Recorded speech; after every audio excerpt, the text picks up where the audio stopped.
C'était une exploitation, oui, une ferme. On ne disait pas une exploitation agricole dans le temps, on disait une ferme.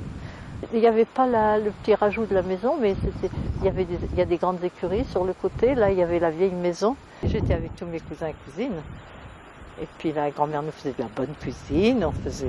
Voilà, il y avait les chevaux à ce moment-là. Il y avait beaucoup de choses à voir pour nous.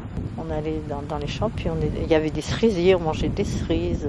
On allait boire du lait quand ma grand-mère trayait la vache. On amenait une tasse, on buvait du lait chaud. Le jeudi après-midi, elle faisait son beurre, toute la crème elle écrémait le lait de la semaine. On allait à l'église faire notre prière. On est le petit chien, quand il pleuvait, on le faisait rentrer dans l'église. Ou bien on allait se promener. Bon, on était toujours occupés, on s'amusait entre nous, on faisait des jeux. Je me souviens plus, mais on ne s'ennuyait jamais, quoi. Et ma grand-mère nous laissait quand même un petit peu de liberté, alors voilà.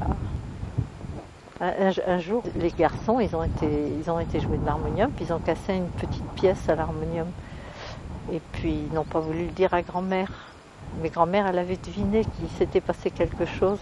Elle a joué de la ruse, puis elle a fini par savoir la vérité. Ma grand-mère, elle avait l'habitude de prendre... Il y avait un ouvrier qui passait comme ça l'été pendant la saison, la moisson, puis qui travaillait chez ma grand-mère. Mais il ne travaillait pas de façon régulière et qui travaillait pour les corvées. Et quand un hiver, il est arrivé chez ma grand-mère, il toussait beaucoup. Un soir, ma grand-mère lui a dit « Vous n'allez pas repartir, je vais vous faire une soupe et puis je vais vous faire du feu dans la cheminée, dans la vieille maison, dans la maison de côté, là, c'était pas dans la maison d'habitation. » Elle a fait un bon feu et le lendemain matin, quand elle est revenue pour voir comment il allait, il était décédé dans son lit, tu te rends compte ? Il travaillait chez ma grand-mère de temps en temps, puis il aimait bien. Mais elle avait quand même à temps complet, elle avait un ménage qui travaillait, qui dormait chez elle, pour l'aider à travailler, quoi, parce qu'elle était seule sur la ferme.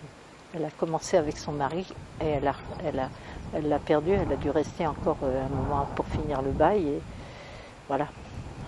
Après, elle a repris une toute petite exploitation parce qu'elle avait sa mère avec elle, donc mon arrière-grand-mère, et il n'y avait pas de retraite pour les personnes âgées. Alors elle avait repris une petite exploitation de 6 hectares avec quelques vaches et puis elle travaillait comme ça, elles avaient ce qu'il fallait pour vivre, voilà.